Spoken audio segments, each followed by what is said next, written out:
Hello and welcome to Thought Exchange, where ideas are currency. I'm your host, Nigel Fox, and today I've interviewed Jacob Hester-Heard. Once again, I've brought him back on the show due to popular demand and because of how much I enjoyed our last conversation. Today we dove into the existence of free will, mindfulness, meditation, and some other topics like Christianity and Buddhism and how they relate to the former. It was also my first attempt at recording an in-person interview with all of the strengths and foibles that come along with that. Don't use daylight as your primary source of lighting. It's something that's going to take hours. There were some, video and audio hiccups due to this exercise, but I think it turned out pretty well for a first attempt. But the conversation was, fascinating, and Jacob is always great to have on the show, and our conversations leave me wanting more. Anyway, I hope you enjoy. Jacob, welcome back to Thought Exchange. Yeah, it's good to be back. It was a great conversation about morality, and we're going to keep the topics as existential as possible. Oh, awesome! Because I spiraled last time. Can you convince me that we have free will? Not if you don't want to be convinced. I want you to try. Okay, well, I don't know. There's this thing that might get in my way called free will. You have it. And here's how I can prove that you do. Thanks. Yeah. Thanks. No, I think honestly free will, or lack thereof, is more or less a matter of perspective. So if you have an outside observer who's omnipotent and omnipresent, like a deity, right? From their perspective, they would say, more than likely, that nothing has free will, because they can see everything that will happen, has happened, and they know all the reasons why. They would very easily see all those as just inputs to an inevitable output. It would be very easy to derive some mechanical predestination phenomenon, in so doing, remove free will from the equation, because it's not necessary. However, I would argue that from the perspective of those whose free will is in question, that's the only perspective that matters in the conversation. And two, that from their perspective, it's actually not possible for them to not have free will. And I think that can be extended to a lot further than just people. I would even argue that a lot of the animal kingdom has what I would describe as some sort of free will. It might not be as nuanced, complex, or truly free as the currently dominant species on the planet. But if you look at the behaviors of a lot of animals, at least especially the ones that are quite well studied, they exhibit some of the characteristics that we would equate to being indicators of free will. At the end of the day, I would argue that really just having a choice and choosing is free will in and of itself, which is not maybe the most popular view. And I don't mean that it's unpopular, as in people like throw their lunch at you in the cafeteria if you say it too loudly. I just mean it may not be the most common view, but I think it's the most consistent and defensible one, without getting too deep in the weeds of philosophy. Well, that's why we're here. So I want to get more specific on what you mean by free will, because when we're having a conversation about, like a philosophical conversation, definitions are what you're kind of debating. Yeah. So can you in a more detailed manner lay out what kind of free will you're describing? Yeah. Not to get too ahead of ourselves, but I think the crux of where anyone is going to find disagreement or common ground in their definition of free will is going to boil down to perspective, and I don't mean the perspective of the person asking that question, the perspective of those will we're asking about? Again, from an omnipotent, omnipresent being, nothing has free will. And I would concede that. If that's the perspective we're talking about, no, there's no such thing as free will. I would argue that we should be having the conversation from the perspective of the willed, or the lack thereof, the individuals who we're debating if or not they have free will. So are you coming into it with the framework that things are deterministic, but we can't know from our perspective? Yeah, I mean, I'll couch it a little bit. It kind of depends on what you mean by, it depends on what is. It depends on what your definition of is. Okay. Things are deterministic. I mean, pretty objectively they are, but that's not incompatible with free will. That's kind of the crux of my argument. Determinism itself seems to be this flag people wave around to say, look, there's no free will. And I go, that I'm not convinced. That's not the thing I'm hanging my hat on, whether or not things are deterministic. I would say from an objective outside point of view, frame of reference of like a deity, right? Everything's deterministic. They can predict everything that'll happen. And for some reason that immediately leaps to, well, because I can predict what you're going to do, that is evidence that you don't have free will. And I'm not convinced. So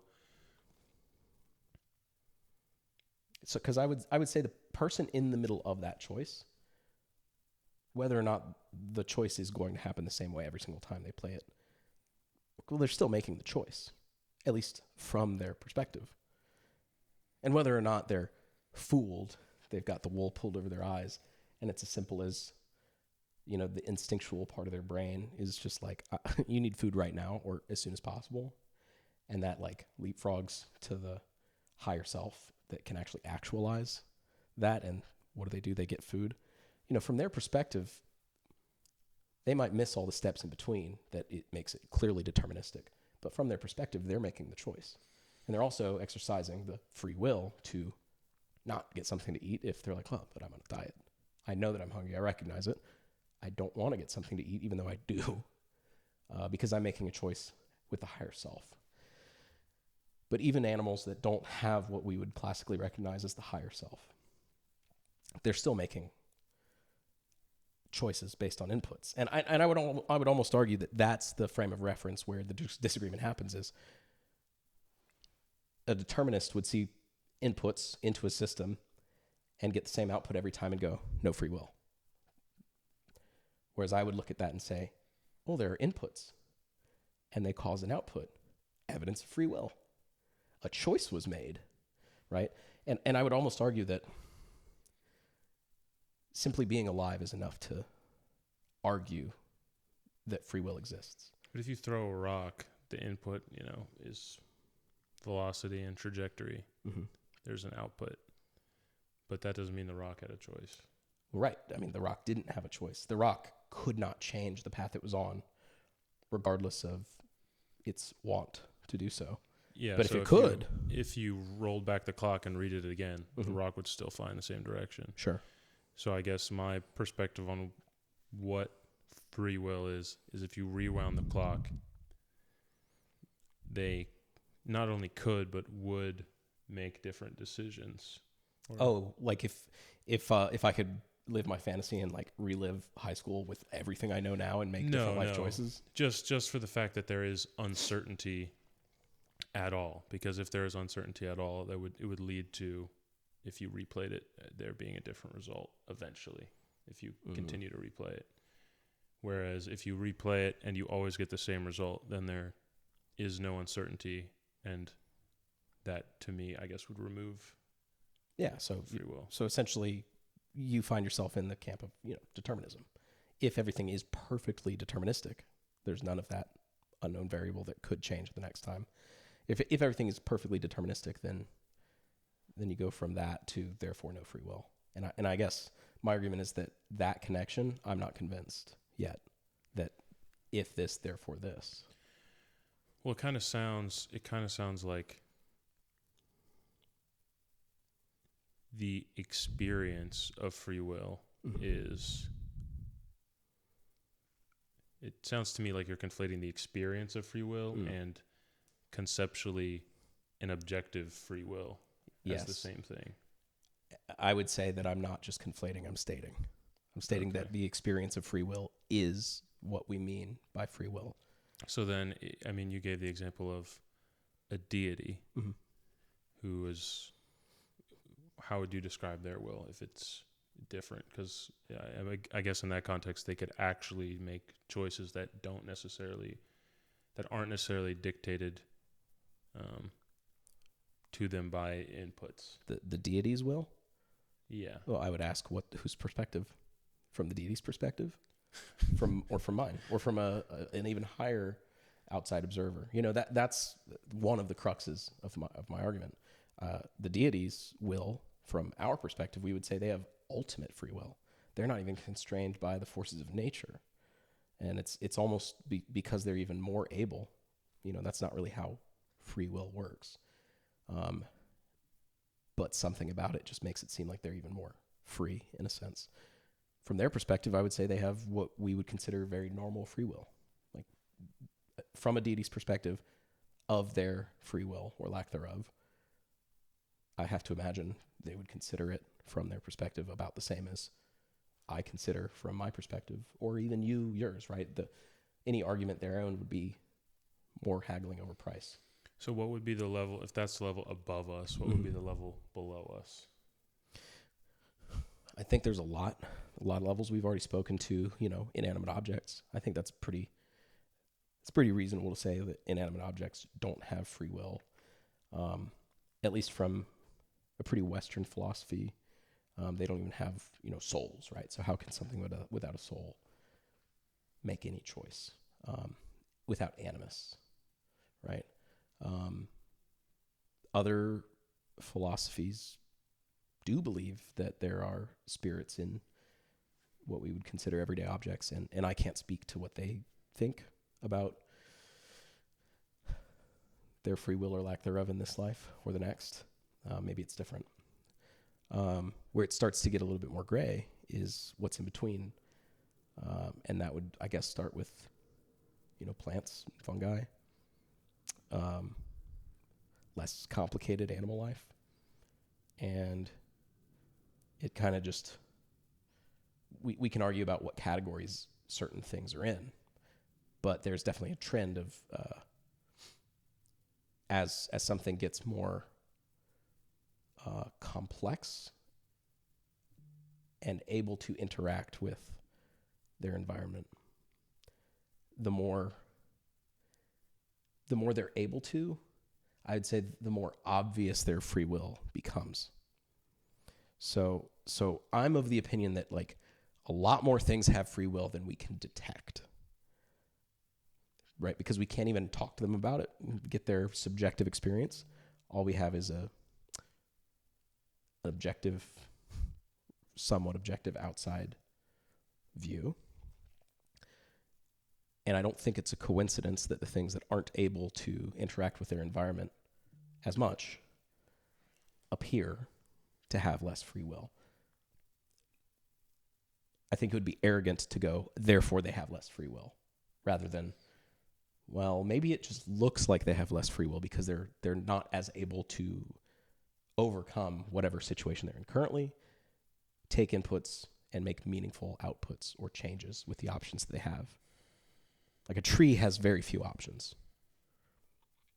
A dog has a lot more options, especially if it's, being raised by a family and they're trying to teach it to do tricks and stuff. Like, you'd say lie down and it might not lie down. Why didn't it lie down? Is it because it didn't understand you? Didn't want to? What do you mean by it didn't want to?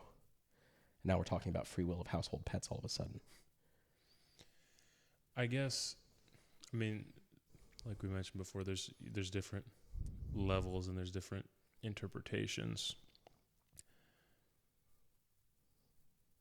The idea that you can make any decision, because I've heard free will described primarily as in conjunction with determinism, in the sense of either the world, from an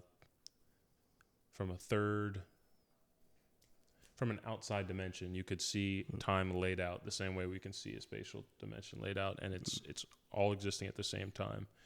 There's also determinism in the sense that maybe the past and the present are real, in the sense that they've happened, they exist, and there's significance in the present moment, and that's where uncertainty becomes actuality, or potential becomes actuality. And that's kind of a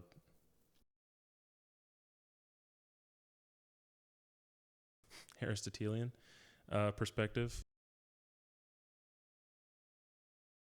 At any given moment, things have what they actually are, and then their potential, right? Sure. My hand could be here, my hand could be here, my hand could be here. But they're significant in the present moment, in the sense that is where, I guess, the collapse happens, where things actually are, and the future isn't written, but that doesn't mean it all the inputs won't point you to an exact output. Like your hand has a lot more potential to continue being a hand than a tree does. Being a hand, becoming a hand, in the next moment. Which, I would argue, to keep an open mind, which is my probably one of my biggest flaws. It's also the how I end every episode. Very nice. To keep an open mind, I would say that it's not impossible for a tree to become a hand in the next moment. It would certainly take what we would consider to be, science fiction, or, science future, as so many inventions turn out to prove. But I can see the story that interpretation of reality begins to tell. There are limited outputs for any number of inputs, and that is sort of not using the word deterministic. That is sort of a predestination. Like, your hand's going to keep being a hand, and a tree isn't, and that kind of narrows down what choices your hand or a tree can make. Like I said, a tree doesn't have very many choices if we wanted to personify it. The other aspect of free will is earlier, right? Obviously, determinism, all this stuff, kind of comes along with modern science and physics, where we have a much better understanding of how reactions, like chemical reactions, happen, how physical interactions happen. But you also have the sense of, can a person actually make and follow through with any given decision? Do you have the free will, or would you consider it free will if right now there's the potential that you could get up and move to Algeria and forget your life here and never communicate with anyone? Technically, yes. But is it going to happen? No. And I would say that it's actually technically no, because all of the inputs that have gone into you won't allow for that, in the sense that, maybe there's some free space to wiggle in how your life is going to go. But, as we talked over lunch, like, it's almost like bumpers in a bowling alley. Like, the ball is going to end up at the end of the alley, at the end of the day, whatever that. Barring a very severe input, like a magnitude 9 earthquake that changes everything. Like, well, even that's part of the input. Life. That's part of the boundary, though. Well, sure, and it could make the ball change lanes and suddenly hit a gutter, even though there's no barrier. But it was always going to do that, because that. That's you had me. You had me. I was on the same page. I was bowling in the same lane with you there, bumpers and everything. Yeah. But now I'm in the gutter, because I was letting you have it both ways for a second until you picked a side. And what I mean by that is the irony, or maybe it's poetic, that you're speaking about things mechanically, but you're going, well, but it's not entirely mechanical, because while you could technically at any point move to Algeria, you're couching that with like, but let's be honest, like the likelihood is you're probably not going to. And so, you're not saying like this, therefore this. So like, ironically, your deterministic example is being pulled back from the edge a little bit by being not so deterministic until you say like, well, but at the end of the day, you're not going to go to Algeria because that earthquake was always going to happen. And it's like, yes, from an outside point of view. So whose perspective are we talking about? No. So I'm not saying that earthquake was always going to happen. What I'm saying is that earthquake isn't part of your free will. So because it's still an outside influence, your choices are still confined by all of the inputs, which are the bumpers. I guess another way to look at it is like y equals mx plus b, right? If you're a line on a graph, yep, the inputs you can kind of think as your y-axis. And this is obviously a very oversimplification, right? Yep. But because of that, you're never going to intersect y lower than, let's say your intercept is like 3. You're never going to intercept y lower than 3 or at any other point, because that's, that takes into account how you were raised, takes into account when you were born, it takes into account earthquakes, takes into account every external factor in your life. And then from there, maybe there's some leeway in the whatever you multiply by x, I forget what that's called, but by the multiplier, I don't know. The slope. The slope. So there may be some leeway in that, but there's certain things that are that hem you in, that pigeonhole the direction you're going to go. Right, but what is the point on the line C? What does x equals 5? Y equals 5. Right? Well, when x is equal to 5. Okay. It doesn't know what y will be when x is equal to 6. It might know what y is right now. So if x is equal to 5. But you can't change we're going to have graphics up. We're not. No. Unless you want to animate them. I'm not making those graphics. Yeah. Sorry. So my whole point is about perspective, right? Mm-hmm. From the perspective of one point on that line, mathematically speaking, 1 point by itself is not enough to figure out anything other than where it is. A two-dimensional coordinate by itself is not enough to figure out any other data point. Slope. That's slope, true, intercept. But so you can put together, okay, when I was at 5, I was here. And when I was at 6, I was here. And when I was at 7, I was here. And I'm at 8 right now. I'll probably be here. And you can make that, you can make a well-reasoned prediction from that. But if all we're looking at is a single data point, right? If we're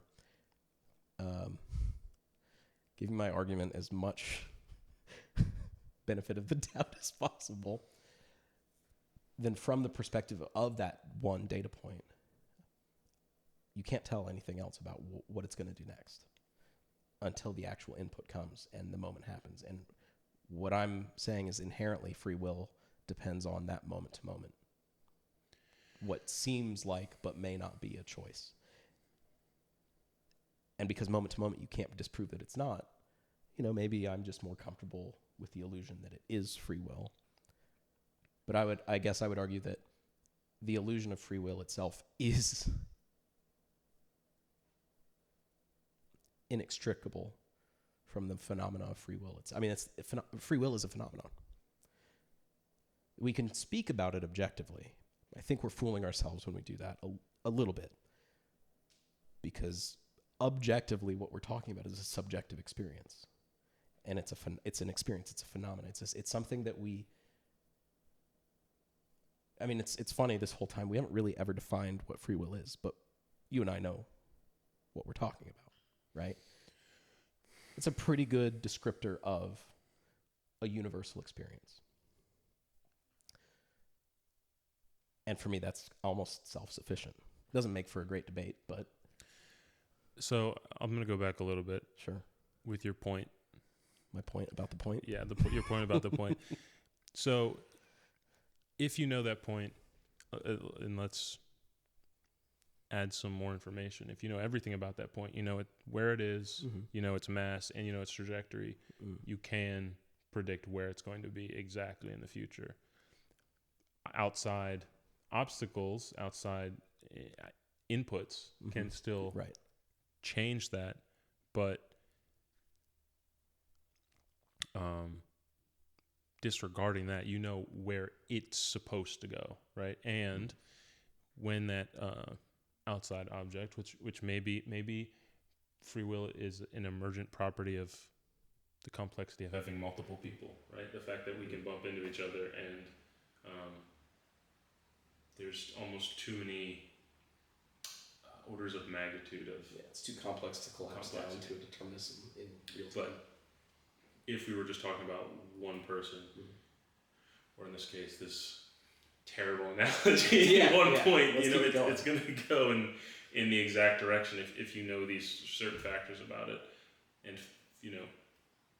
theoretically, you could know all of those things about a person to where they wouldn't be able to do anything unpredictable. Barring some external additional output, X or Y is going to happen. What if free will is an external output, or more similar to an external output than the thing that the process that a person does after all the inputs have been put in?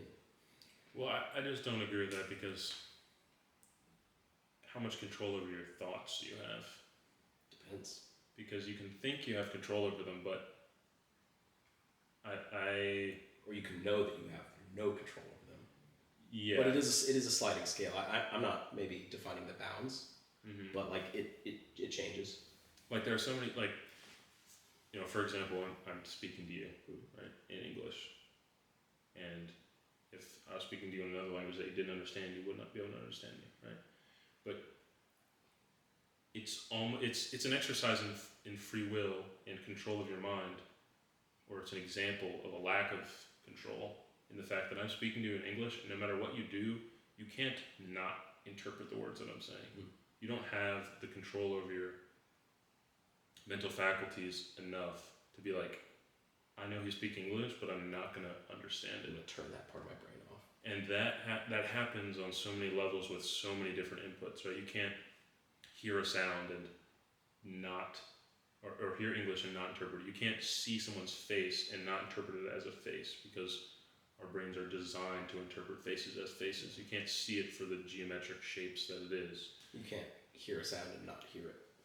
Exactly. You can't block things out. Yeah. And because there's that layer of abstraction from whatever the hell true reality is going on and what we're interpreting that we have no control over, because so much of that is not under our control,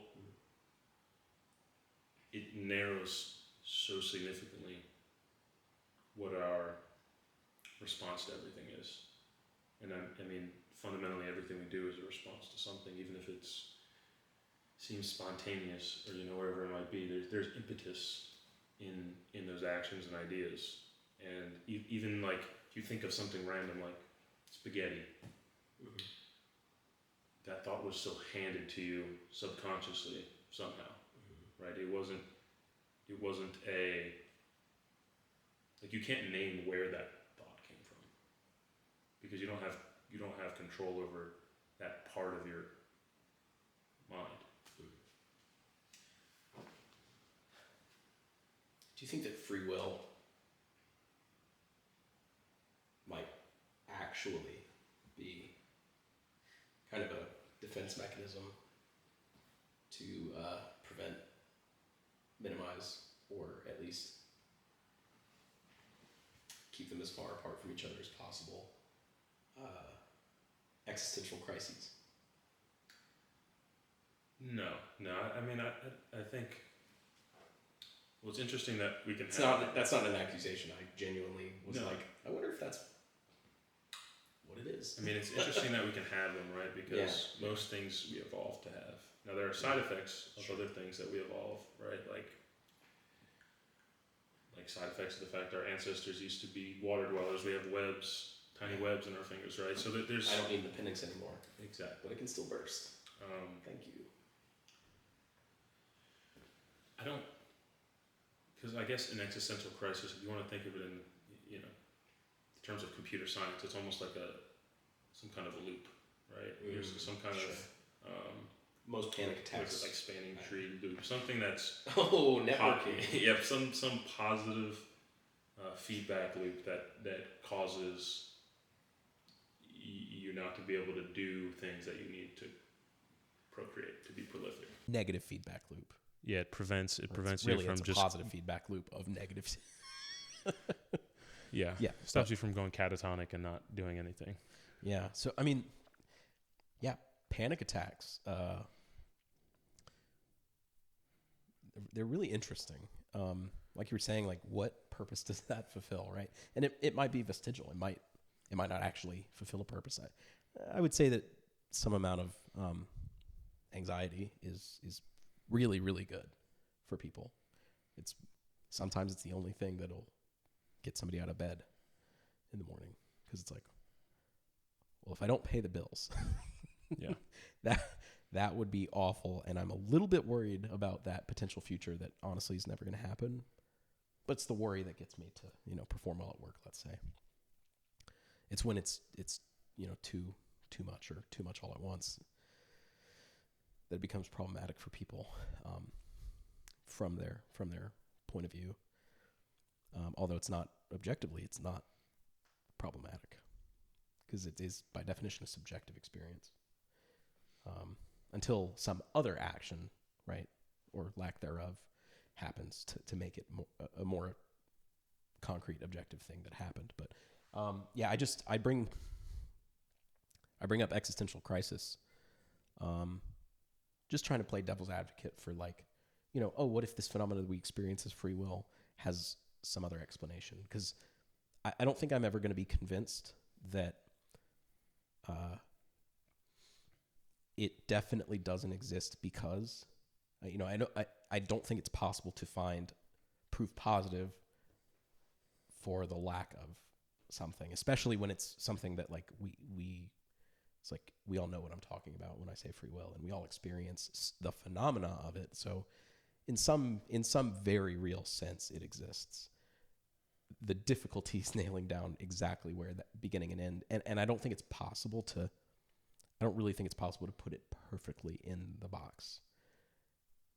But what maybe would help me pencil in those bounding lines would be some other exercise, such as, like, actually what we experience as free will it's actually this phenomena, and this is, like, why it exists, and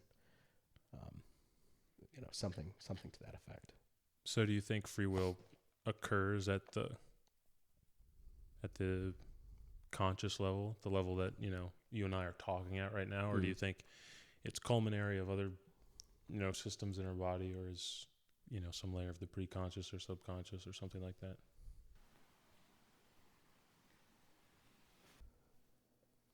I don't think that the existence of something like a panic attack or a catatonic state or a personality disorder, I don't think they're all evolutionarily beneficial. I think they can just be repercussions of other systems that we have, like normal anxiety, like adaptable personalities, and they're just with the sheer number of people that have existed over time, you're going to have a bound of what's normal and then extremes on both ends. People with, multiple personalities, or people with no personality, I guess. I don't know what the far side of that, or maybe just, people with very low anxiety versus people with too high. Yeah. I guess more so what I'm saying is the phenomena we experience as free will, maybe it's explainable through other means. And I'm not specifically saying, to prevent panic attacks. Like evolution was like, hey, it's very important that I prevent panic attacks. Therefore, I'm going to create the illusion of free will. I'm just throwing out an example of like, I remember in some panic attacks that I've had before, the illusion of free will was shattered in me. Mm-hmm. And so, I may be conflating the two, disproportionate to the reality behind them. But I was just throwing some example out there. I guess I'm asking what other phenomena could explain this phenomena of free will. Yeah, not explain it away, but like, what's a reason we experience it? A reason why it exists. Yeah. I don't know. I mean, I don't think free will is necessary, and I'm not sure that it's real. So I don't necessarily think that we evolved to have it because I'm not sure it exists. Right, and again, evolution kind of implies, higher reasoning. It's kind of a hot take. Evolution kind of implies that there is a positive or beneficial reason for something to go from this creature to like this creature, and it's like more better. And the beak of the Galapagos finch is like, its beak is better. But things can also not evolve in a direction that like is beneficial, and those things that don't evolve to meet their environment, they just die out.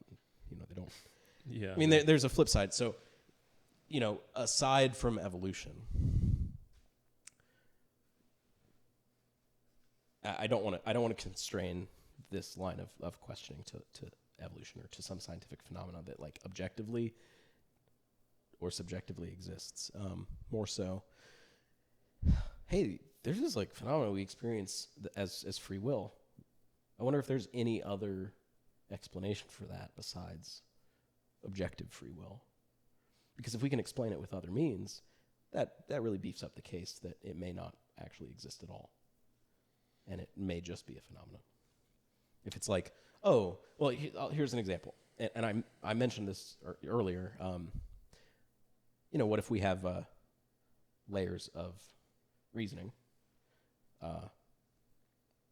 which is pretty safe to say, we do. As objectively as we can, I'll defer to the experts here, but, psychologists would say that we have levels of reasoning. And our highest self is, the arbiter, ideally, is the arbiter of the final decision. And lower is more like the instinctual stuff. And I brought up that, maybe free will is just the phenomena we experience when there is a gap between one decision and another within even our own minds. And it doesn't even have to invoke other people or the complexity of the universe, and it's just too much to handle. And so we interpret that as free will. It could literally just be my own mind is too complicated to understand itself in real time. And that fog. What do you mean by gap between decisions? So in a lower self, you might just be hungry. You interpret that phenomenon. I think that was the example I used earlier. You're hungry. And then at some point your higher self goes, no, but I'm on a diet. And you can't even explain the exact chain of custody in every single thought. And if there's even one gap, maybe that gap is where the phenomenon we call free will like lives. Because you almost, as a human, it is a survival mechanism, or it's an ego preservation device to like know, or at least fool yourself into knowing who you are at all times and being consistent. I mean, that is what the ego is, right? It's this is who I am and this is why. And so that's one of the self-defense mechanisms that I would suggest, if that's the route that we're going for, is free will, or the phenomena we experience as free will, just a self-defense mechanism. Because it could be just an ego preservation. Okay, I see what you're saying. I think it probably lives lower down than the level of conscience that we use to talk to each other, or at least we are right now. And it may exist in multiple places at once, whatever it is. Because you can dissociate from your ego through meditation, through Medication. trauma, through medication. And the reason I didn't say medication is because those other avenues, I would say specifically meditation, they're not going to result in you dying. You know what I mean? Like in the case of trauma, what's causing it could kill you and harm you, right? Mm. In the case of meditation, you can dissociate from your ego and still choose to eat food, and still choose to feed your body, feed yourself, even though you don't identify as I am my body, or I am my hunger, or whatever it may be. So I'm going to change the topic a little bit because I think we've mined this. We've mined free will. Yeah, for a while. We've mined it. But I want to keep on the path of meditation, and it's kind of analogous to, or parallel to, free will in this, or maybe the lack thereof, in the sense that we don't have full control of our minds, so it's important to cultivate your space and your inputs to act as those bumpers in bowling, but in the right direction, right? So if you surround yourself with negative influences, those bumpers are going to steer you in one way. Whereas if you surround yourself with positive influences, they're going to steer you in another. Because I don't know if I believe in free will, but I do believe that regardless, it's probably a good idea to exercise that level of acknowledgement. Yeah, to go through the process of identifying what those positive and negative bumpers Yeah. are to the, at least the goal of what you're trying to get to. What are your pins at the end of the end of the alley? Yeah. No, I would agree. I mean, I think that phenomenon takes place completely independent from free will as such. And really, that's more like, we're not even describing a phenomenon at that point. That's more like just really good advice. It's like, hey, son, the reality that you live in, like, this is what you should do with that. Yeah, and I would agree. Meditation, I think where you're going with that might be, meditation is a good way to do that identification process. Yeah, I think personally, I think, there's different avenues of meditation, but, the primary, at least throughout history, methodologies come from, Eastern culture, like Buddhism and Hinduism and branches of all these different things, right? And the mindfulness ideology of focusing on, well, what we talked about earlier, what I described as kind of your base level, as you have these thoughts that come in and interact with you or interfere with you, because you can clear your mind, and if you're untrained, you can clear it for maybe a second, and then an idea is going to pop into your head, and you're going to get distracted, and maybe it'll be something frustrating, so you'll get frustrated, or maybe it'll be something sad, so you'll get sad. And the process of choosing to notice that you're thinking about something sad, but then realize that doesn't mean you're sad. It doesn't mean you have to identify with that. It doesn't mean that that's what you need to think about and ruminate about for the next 5-10 minutes or days, or whatever it may be. And kind of realizing that there's this kind of base state of just acknowledging inputs, if that makes sense. Acknowledging, maybe my back hurts. If you're sitting down and meditating, maybe acknowledging my back hurts. I just thought about how uncomfortable this chair is, or I just thought about how, and I'm not shitting on your chair. It's a nice chair. thinking about, whatever sad thing it is that popped into your head and isolating that from the fact that you can also just exist. Mm-hmm. And for me, what I struggle with a lot is not acknowledging that I just exist. Because I can get there pretty easily. But being okay with that being enough, right? Typically what pulls me away from a flow state, if you will, what I would call not the base state, because from my experience, let's say my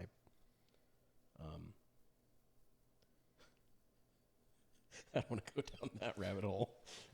But you and I, we have different perspectives on this. And, maybe we would use different words to define what is essentially the same phenomenon. And we can, start from there. It's like, I think we're talking about the same thing.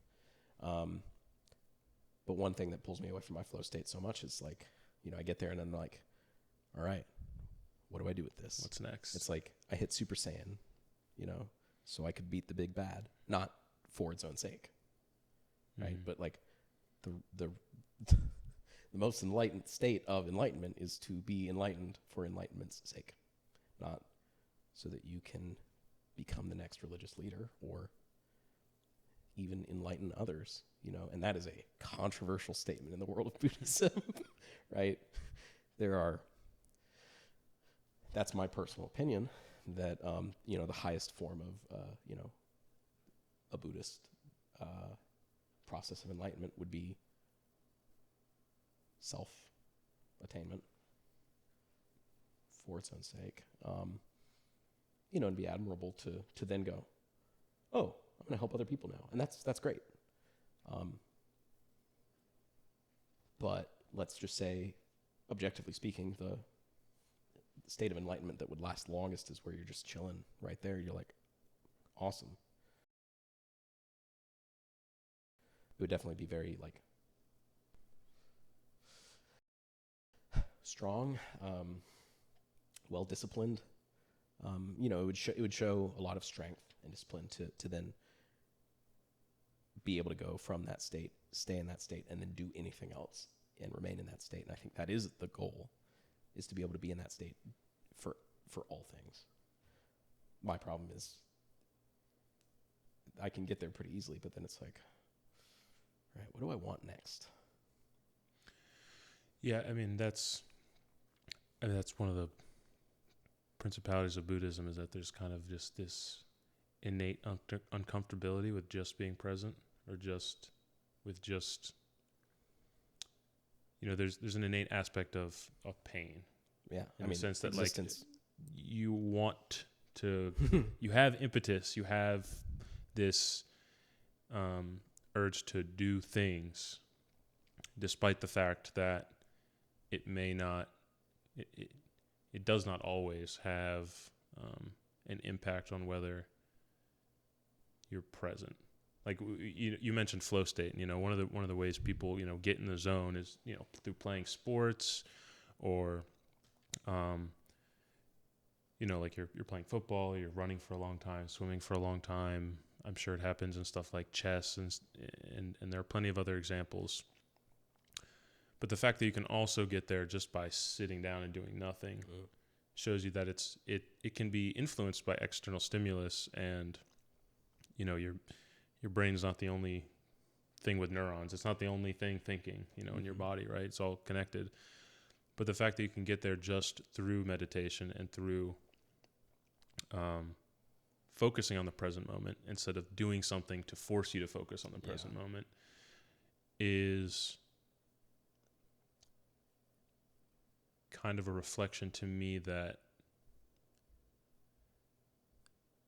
these even more bastardized versions of this kind of like focus, through things like, Adderall or something like that, are not,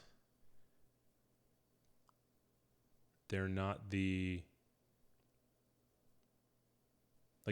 goal is not just to be awakened. And that's kind of a poor translation, as you kind of alluded to, is in the sense it's really awakening. It is a present tense thing. When you're in that state, you're in that state, but you have to acknowledge that you will leave that state. and do things when you're not in that state that will, facilitate whatever goal you have. Maybe your only goal is to just get back in that state, but maybe it is to help other people get in that state. And to play devil's advocate to your point of self-actualization or self-awakening for the sake of self-awakening, which I don't think anything wrong with that, but it's probably easier to do that when the people around you are also awakened. You know what I mean? It's way easier to like devote yourself to meditation when you're in a Tibetan temple in the Himalayas surrounded by other people who are only doing that. Well, look at your 5 closest friends, colleagues, associates, whatever. The 5 closest people in your life. That's who you are. And if that makes you uncomfortable, pay attention to that feeling and why you feel that way, and if you're super happy about that, like, if they need you to do anything for them, like do it. Because that's an act of self-preservation right there. I mean, the 5 closest people to you in life make up most of who you are within a relatively narrow scope of who you can be. They're influencing that maybe the most. As far as getting to a flow state or enlightenment or, a state of what we would call subjectively, good focus, because there's definitely negative focus.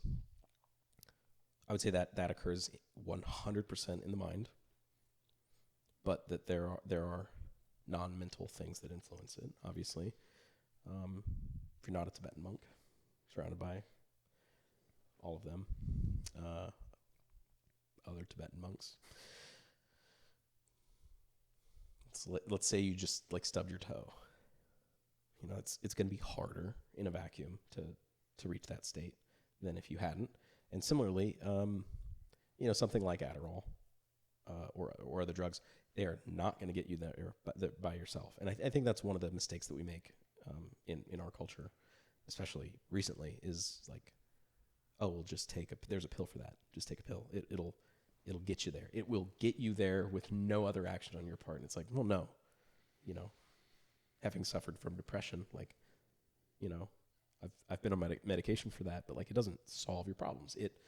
Maybe it cracks the door open a little bit more, and all of a sudden you're like, oh my gosh, I can step through that, and it's great because now you're able to step through it, and you do step through it, and that's it's an enabler, but it's not a doer. So yeah, Adderall's not going to get you in that flow state, but for some people it might help, and for some people it might really, really not. And it's kind of a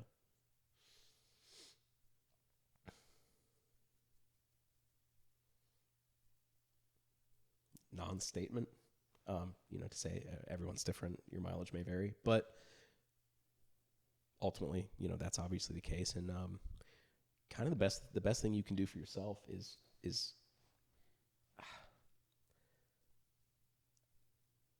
that's, I think, what meditation is.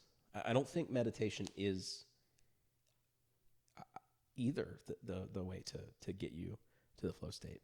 I think it's one of the best ways for you to identify how to get there, what's preventing you from getting there. But I don't want to conflate that with the way itself. It's like, to keep it Buddhist analogies, it's like if I point at the moon and all of a sudden you start worshiping the finger, it's like, well, no, it's the moon. Mm-hmm. The finger's the way, the finger is the way for you to look at the moon. So it does play a role, I guess. But don't forget what I'm pointing at, which is, the moon. That is to say, meditation's great, and I think it's basically the best way to do it. And maybe it's even the only way to do it, but it's not the it. Is that fair? Yeah, no, I mean, I agree. You can meditate perfectly. It's kind of a semantic. It's not fully semantic, but there's an Agreed. element of it because yeah, you can meditate all day and not be actually meditating. I mean, or you can meditate perfectly in the exact whatever the right way, moment to moment that you need. Some omnipotent outsider looking in is like, yep. You can do all that and still not get there, because the meditation itself, my argument is, it is somewhat inextricably semantic, is that it's the vehicle, not the process itself. Yeah, it's the training in the same way that I think Epictetus said, you don't with athletes, you don't go to them and say, "Oh wow, your muscles are so great." It's how much can you lift? How fast can you run? It's the practical substantiation of the effort that they've put in behind the scenes. So it's not the fact that you meditate. It's the fact that in doing so, there's some result in your life or whatever it may be. And it's, there's this idea that I've kind of played around with, that there's two kinds of people. Those who can derive an incomplete logical statement. Yeah. And so there's two kinds of people. There's people who, or I guess maybe three, but there's people who are. There's people, 20 kinds of people. There's a lot of people. How many people? 8 billion? The Russians, the Chinese. Me and the others. Me and everyone else. So there's people who are. There's people who aren't, who say they are. And, tertiary is people who are not. But and it's easy to confuse being with saying you are, right? In the context of sometimes perfectionism and procrastination get brought up in the same way. Sure. I think that some people are perfectionists, and it's painfully difficult to be perfectionist in that way because you're trying to get everything perfect. I think other people are procrastinators and they call themselves perfectionists as an excuse to procrastinate. Yeah. I think there's a lot of different examples of that. And to move it back to meditation or just this mindfulness conversation context is there's a way to actually embody that, and there's also a way to fall into the trap of thinking that doing it is embodying it, if that makes sense. Because I meditate, or because I say I meditate, or because I practice, things are good, versus it's the actual implementation. And it's kind of meta in the sense that can be, if you were properly meditating, you would contextualize the act of meditating differently than if you just think that that's what's going to solve my problems. In the same way, it's not the end result. It's part of the journey, which is very important, right? It's necessary and sufficient to be in a meditative state to achieve what meditation leads to. Right? That's a tautological statement. Obviously is true. And we're just describing what the meditative state leads to is that flow state or that enlightenment, that whatever we want to call it, it is both necessary to go through a meditative process, and which can be achieved a lot of different ways. Like you were saying, sports can invoke even what we would call a trance-like experience, where you haven't had a conscious thought in 45 seconds, which is insane for most people, especially balls of anxiety like me. But I've been there, when I used to fence, homeschooled, right? And I was pretty good, not to toot my own horn, but I would notice after a match, every now and then I'd be like, oh, wow, I was in the zone just then. And I think, we're circumscribing the same exact phenomenon, which is meditative state, a trance-like state, in the zone. It's all the same thing, basically. What's different is, what did you do? What did you do to get there and to stay there? And for what purpose are you there? And I would think, I think it's folly to say that, I don't think it's true to say that wanting to do something with the meditative state that you're in takes you out of it. I think, in fact, the desire itself is part and parcel. Even if you tell yourself, I'm just meditating to meditate. Well, not really. You're meditating to enter that state. And maybe that is self-sufficient, but maybe it's not. I don't know. Maybe deep down you've got yourself fooled and you're doing it for some other reason. But it's like the point on that line, right?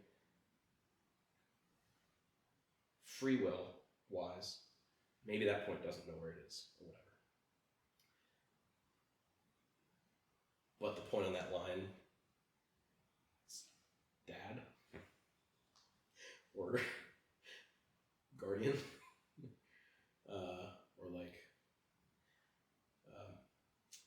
male, wise father figure, I don't know, it's a dot, would say, hey, this is some really good advice, and it would describe to it the process to enter a flow state, and the kid dot might go, yeah, but I don't know where I am or where I'm going, and the dad dot would be like, okay, let's figure it out. And that's really what meditation is, regardless of free will or how you want to interpret it. The phenomena, the reality, the lack thereof. It kind of doesn't matter what the answer to all that stuff is if you participate in this process, like meditation, because it's an enabler. It's an enabler. It's also an acceptor, in the sense that a big part of Buddhism is accepting that life's gonna suck. Not at all times, but there always will be something that's bothering you, right? Maybe when you're 50 years old, you won't have money trouble anymore, but you have a bum knee. You know what I mean? Like, there's always going to be something, and it's also part of Stoic philosophy is just accepting that there are things you can change and there are things that you can't, and the things that you can't, don't ruminate on them, don't worry about them, because worrying just makes you suffer again, right? It's like, oh, my knee hurts. Let's think of it as a transient injury. Oh, am I going to be able to play soccer tomorrow? Am I going to be able to go to the grocery store? Well, ruminating on those thoughts increases the injury. It increases the amount of time it's taking in your mind. It's increasing the amount of attention it's taking. And I think, one of the fundamental pieces you should take away from those two philosophies is don't worry about things. Obviously there are things. It's like the serenity prayer, right? Well, I mean, mantra meditation is a different kind of thing, but it still serves a purpose. I think if some mantra meditation has you speaking in other languages, which I don't really see the point of, right? The point really is just to ingrain whatever you're saying into your subconscious or whatever, so that it's more accessible without you having to think about it. The mantra to be a way of achieving an object of focus, right? Or it is an object of focus. I think a lot of people struggle in meditation, knowing, especially in the beginning, where they don't have those reps in, and the muscles are not used to that movement, right? A really good way of getting some safe reps in is like, oh, well, focus on this. And one of the ways that you can specify focus is like a mantra. And regardless of, I think that's where the language you don't understand mantras come in, because for some people, to an extent, it doesn't matter what the object of focus is. For some people, you need to know what the word is, and it's like you're convincing yourself that you're focusing on X, Y, or Z. For some people, it's the same, the word itself is enough. So that's been my understanding of using mantra as a means of meditation. And I could be totally off base. But. Yeah, I mean, that sounds right to me. Of course, people use different things for different reasons, but I think overall you're pretty right. The other thing I wanted to touch on that you mentioned earlier is just that the end goal of meditation is not necessarily the awakened state, right? Mm-hmm. Because that I mean, it depends who you are. It depends what your goal is. But like, for most people, that's going to start in the context of meditation, sitting down doing nothing, right? Now, as you get more experience with it, you can meditate, while you're doing things, maybe washing the dishes, or maybe going for a walk. For me, I think this easiest way to get there is just sitting down and closing my eyes. But also for me, it's not the end goal, because that's, it feels nice. It is heightening my focus and my control of my conscious thoughts, so that I'm not wasting time and energy and suffering on things that I don't need to be doing. But where's all that extra energy going to? That's really what it's doing. It's saving you all of this time and energy and whatever resource you want to describe it as, so that you can put it towards whatever else. You know what I mean? Because personally, I don't believe that just sitting there is really achieving anything on its own. If that's all you're going to do, for me, you have to use that for something. Use that to help enlighten someone else, so that they can achieve their goals, or maybe it's so you can work on your podcast or write your song. Or I was just going to ask, what do you typically do after a session of meditation? It used to be music. I'm not working on any songs right now, but now it's just brainstorming for the podcast. Yeah, that's all. Podcast is love. Podcast is life. Yeah, podcast is life. That's all I've been thinking about for the last 3 weeks. That's all I have. That and meditation. Yeah, I haven't eaten in a long time. Yeah. So this is completely off track, but like you're not writing anymore. Like right now, what's up with that? What happened to your album that you're working on? I mean, it's done. It's not out, but it's not out yet. Yeah. So I don't need to work on it anymore. Okay. Yeah. So, but I guess we're in the in between phase. We're like, it's done but not out. When's it coming out? When can I listen to it? Where? When are you going on tour? How much tickets? There's some singles coming out in probably the next month, and then once the last single is out, the album will come out. Yeah. Cool. And it's actually just a meditation album. There's no noise or sound whatsoever. You just close your eyes and hit play, and nothing happens. Absolute banger. You could only hear it if you're enlightened. Yeah, I've heard of those. Yeah, I've heard them too. Yeah, that's so good. Such good stuff. I'm definitely enlightened. Yeah, you're pretty cool. Thanks, dude. I haven't released any albums. Well, writing a book though. No, I heard you quit. You didn't show up at your last writing session. Yep. That's true. Yeah, my co-author is furious with me. I was actually really sick for like 4 days straight. You meditated, you'd been okay with it? Honestly, I can't say that you're not.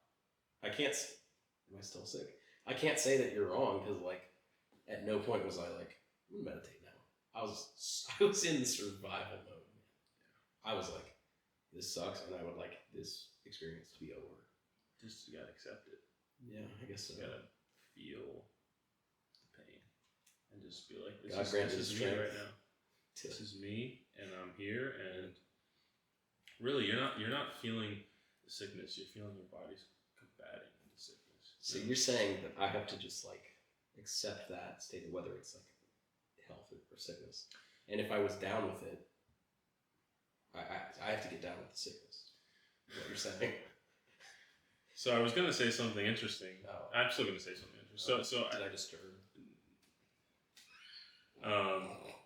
And it's something that I think is pretty. I'm so sorry to future Nigel. No, I have to deal with this. Fantastic. This kind of these two competing ideas that Stoicism and Buddhism have versus being ambitious, right? Yeah. And like both of those ideologies or practices in Stoicism and meditation, like a lot of it has to do with just accepting things, right? Accepting that your life is not necessarily where you want it to be right now, but you're in the present moment. Is there something you can do to make that change right now? Yes, do it. No, stop worrying about it, right? But it also makes you very good at just accepting things, right? In general, in that process, you get used to accepting that, oh, maybe my house isn't as big as I like, or maybe my watch isn't as shiny, or my shoes aren't as new. And it's kind of a balance of being ambitious and wanting to accomplish things and accepting that you may never accomplish anything, It's almost like the real life hack is to just, as those thoughts come in your mind, right? Being so mindful and so aware that like you're like, I want a new watch. It's really expensive. And like you don't make that much money, right? You're introducing suffering, right? The wanting of that watch is going to lead to suffering. Because there's going to be a disconnect between what you can have and what you do want. And that's not a bad thing per se, right? Where I start disagreeing with the philosophy of Buddhists is that like, therefore you shouldn't want anything.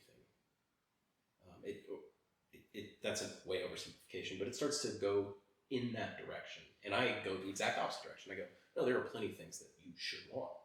Lots of things, and as a Christian, one of the foundations of my belief is like, no, God wants you to have everything you want, but he also wants you to want the right things, right? So it gets real complicated real fast, and maybe we're haggling over the price of the same thing ultimately. But the real life hack is knowing the moment you accept the level of suffering that wanting or having that watch is going to introduce into your life, tying that explicitly to the suffering that it is, so that when the suffering comes, you know what it was for, and you can then go, this is what I wanted it for, and so the suffering is worth it. Because it's when that suffering happens in a vacuum, or so you think, that's when it's like, oh, life isn't fair, or whatever other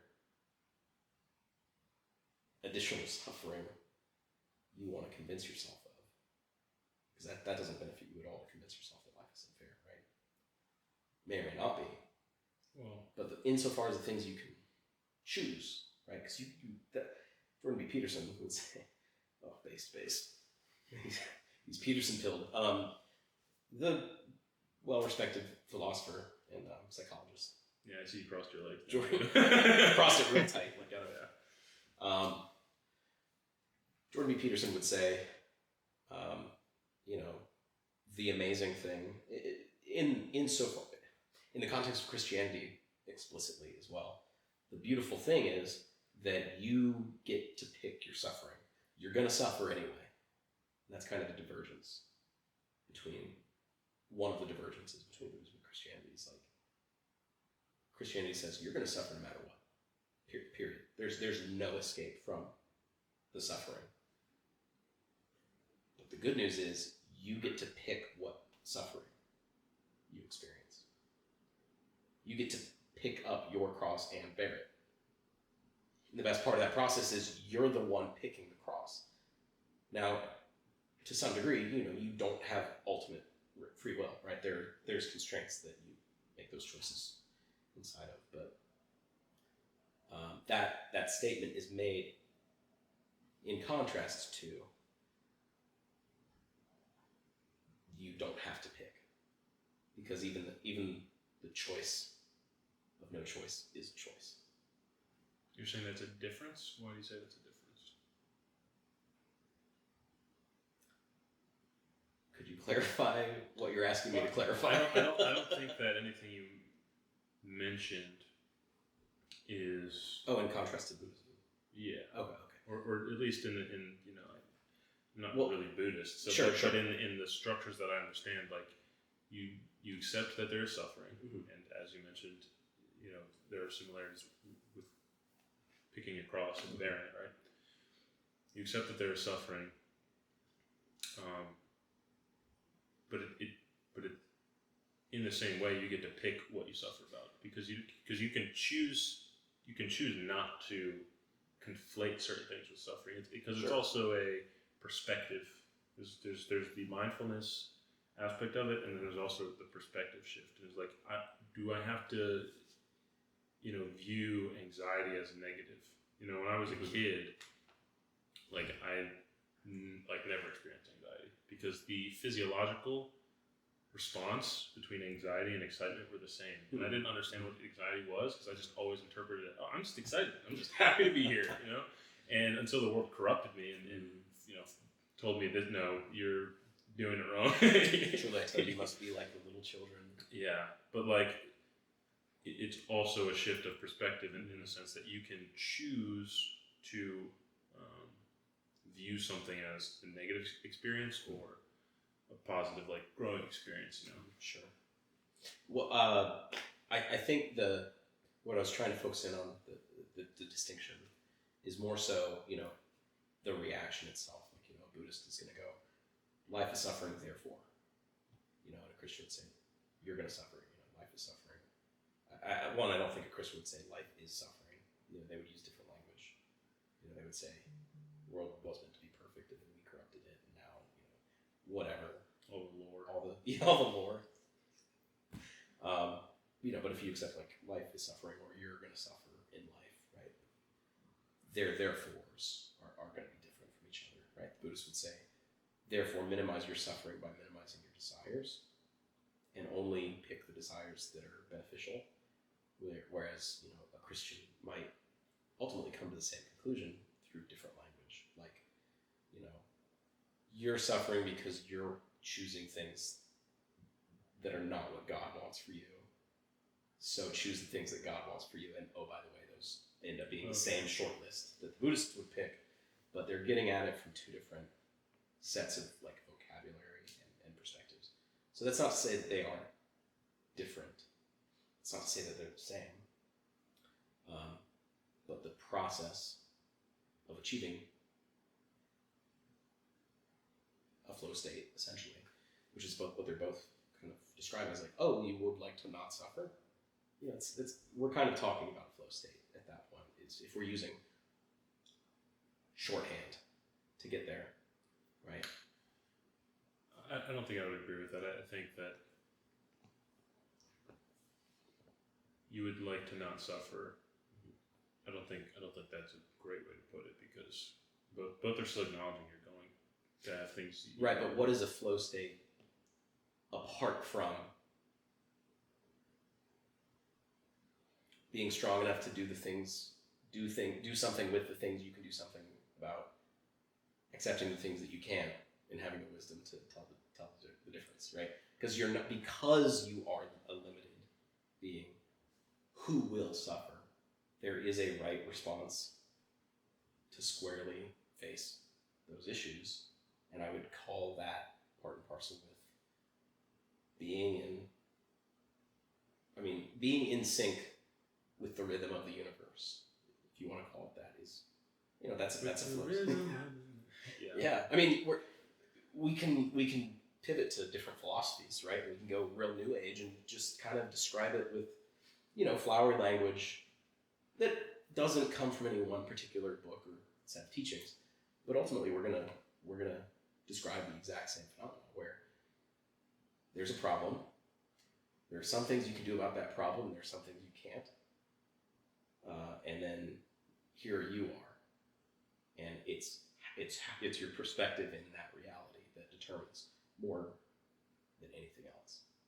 Even though none of it necessarily changes or doesn't change very quickly, it's how you're positioned to that reality that influences your misery or bliss.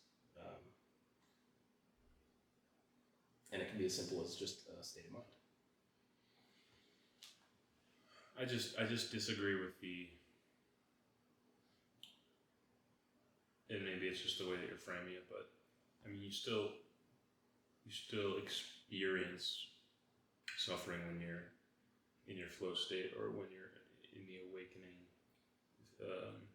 Sure, but mindset. is it suffering if it doesn't hurt? In a very real sense, if it doesn't hurt, right? I mean, did you see the monk who really famous photo, dude? Yeah.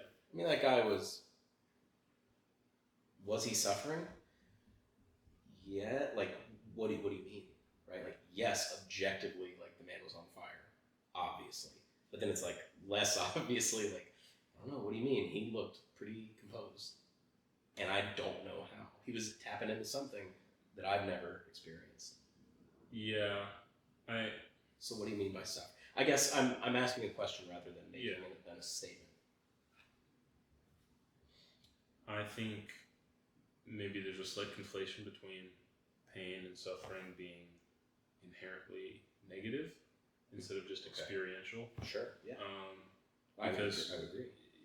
One of the, I don't know what you call it, but one of the methodologies, I guess, of telling whether someone was properly meditating. These Buddhist teachers would try to sneak up on their students while they're meditating, right? So you're sitting on the steps of the temple. You're supposed to be meditating, and the teacher would try to sneak up on you. Obviously, your eyes are closed, or I guess they didn't necessarily have to be closed. And try to like smack you on the head or something. And if you got smacked on the head, maybe the layman or someone who isn't experienced with it would think, well, yeah, they're zoned out, they're meditating, you know what I mean? Yeah. But in the realist sense, when you are in that state, you're hyper aware on everything. You're aware of how your skin feels, the sweat on your fingertips, the how contracted your muscles are. Like you're very focused on everything, and there's no way someone would be able to just walk up to you and slap you on the head. You'd hear the grit of the sand as they're walking to you. You can hear the wind blowing. You can isolate each and every sound that you're listening to. And that goes along with pain. One of the focus points of meditation, and one of the reasons, at least from my understanding, that you sit, or oftentimes sit in that like pretzel leg position, is the pain is a focus point. It's something that it keeps you from getting hyper distracted. In the sense that ice plunges are super effective for mindfulness, because when you jump in that ice, you have to be present. Like your body just goes into like, I can't think about my ex-girlfriend right now. I need to be very aware of what's happening. It's a safe way to set yourself on fire. Yeah, because that's what it feels like. Yeah. But, luckily you're not causing nerve damage because it's not. Yeah, and it's good for you somehow. Yeah. Somehow. Yeah, for the first couple minutes at least. Yeah. But yeah, I don't think that it's necessarily. It might be blissful. It depends on what your definition is. Mm-hmm. But it's not abstaining from suffering. It's because you might be even more aware of the aches and pains in your body, or how painful it was to lose someone close to you. Mm-hmm. But it doesn't mean that you identify your ego with those things, and it doesn't mean that you let those, especially thoughts, linger as things to ruminate on. Well, I guess that's what I'm saying. It's that objectively the experience itself, or the things that you're experiencing, they're the same. Or let's set them equal to X. They are that experience. But your experience, your perspective, your subjective experience, your internal experience that you are the only one in control of, ideally, unless you're on autopilot and you're not in control of it. And that's usually, I wouldn't say it's miserable, it's just not often as ideal as it could be. Sometimes it is ideal, and that's lucky and great. But your subjective experience, being perfectly in control, it kind of doesn't matter what the input is. You could even be on fire And let's say with the right circumstances leading up to it, like I chose to do that to myself. That helps a lot. But it is a good example that like there might not be a limit to what the right attitude about something, let's say. There might be nothing you can't overcome. You can overcome it. No, I agree, and that's why I brought up the kind of paradox or contradiction between trying to accomplish things, but also being so inherently accepting of anything, in the sense that, there's a point you can reach where you can be on fire and not do anything about it, but also wanting and having the motivation and drive to go out and accomplish things in the world. And it's kind of like, how do you properly set yourself up to be supremely at ease with if nothing ever works, but also driven enough, because you have to be extremely driven to really accomplish things in life. You can accomplish mediocrity, on average, right? But if you want to accomplish great things, that takes a lot of drive, and a lot of great things come from people who are driven from negative, fear of loss, fear of, I never want to be poor again. I never want to be looked down upon again. I never want to be bullied again. And people accomplish all kinds of great things coming from those negative things. In fact, there was a study on the drive that mice or rats, probably lab rats, I don't know, feel in the context of they would starve rats and tie like string to their tail essentially, right? And they would starve rats and then put cheese on the other side of their enclosure and see how hard they pull to go get the cheese, right? And it's let's just call it X. It's some force, but then they would starve the same rats or the same experiment. They would tie string to their tails, but then waft in the smell of a cat. And the fear response to drive them was stronger than the response to it. Get the food. Self-preservation. The fear of the cat was stronger than the desire to get what they want. In a lot of, I view it as the same with a lot of people, in the sense that a lot of people are just driven by insecurities and anxieties and fears of all different kinds, which I don't think is inherently bad, but it's a kind of a tightrope to where you kind of have to acknowledge you might not be as motivated as the person who's building their business out of deep fear for ever living on the street again, whereas you're kind of coming from a place of I would be perfectly fine living on the street, you know what I mean? Right. What's the worst that could happen? Live on the street. Yeah. Exactly. So it's a difficult balance to find the motivation to do, great things, at least in your perspective, and also be happy with, just what you have, what you are in the present. Sure. I think everyone would do well to at least sit with those questions, and I don't think we're proposing specific answers. I think we're saying, hey, be aware that that's out there and participate in the process, because it will always be better if you're a willful participant than if you just kind of fool yourself into thinking that you're not playing that game, right? And regardless of the motivations, driving you, I would call you a pretty driven person.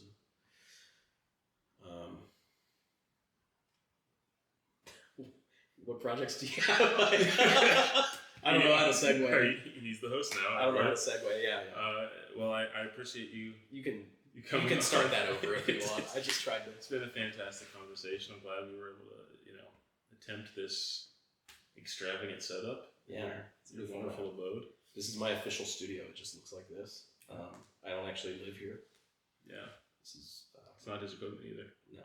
Well, it's actually not my equipment. Yeah. Yeah, one day, hopefully one day, we live in the same city or approximate to each other. Yeah. Beyond several states apart, that would be sick. Miss you. And then hopefully around that same time, one or both of us will have home studios because, absolutely, boy howdy, it was frustrating to set this up. This was extremely easy. I hope everyone appreciates whatever happened here today. Yeah, you won't see it. There's no behind the scenes footage. Yeah. Thank God. Yeah. But yeah, man. Love doing these. Really love the in person. You know, it's without the barrier of like 2 or 3 or 4 or 5 layers of 5-second delay. Oh, sorry. Oh, sorry. Oh, sorry. Well, as I was, yeah, the delay. No delay. But it's also really nice to just like literally just be able to talk to you, rather than a facsimile of that. So. I hope you enjoyed that interview. It was definitely an interesting one.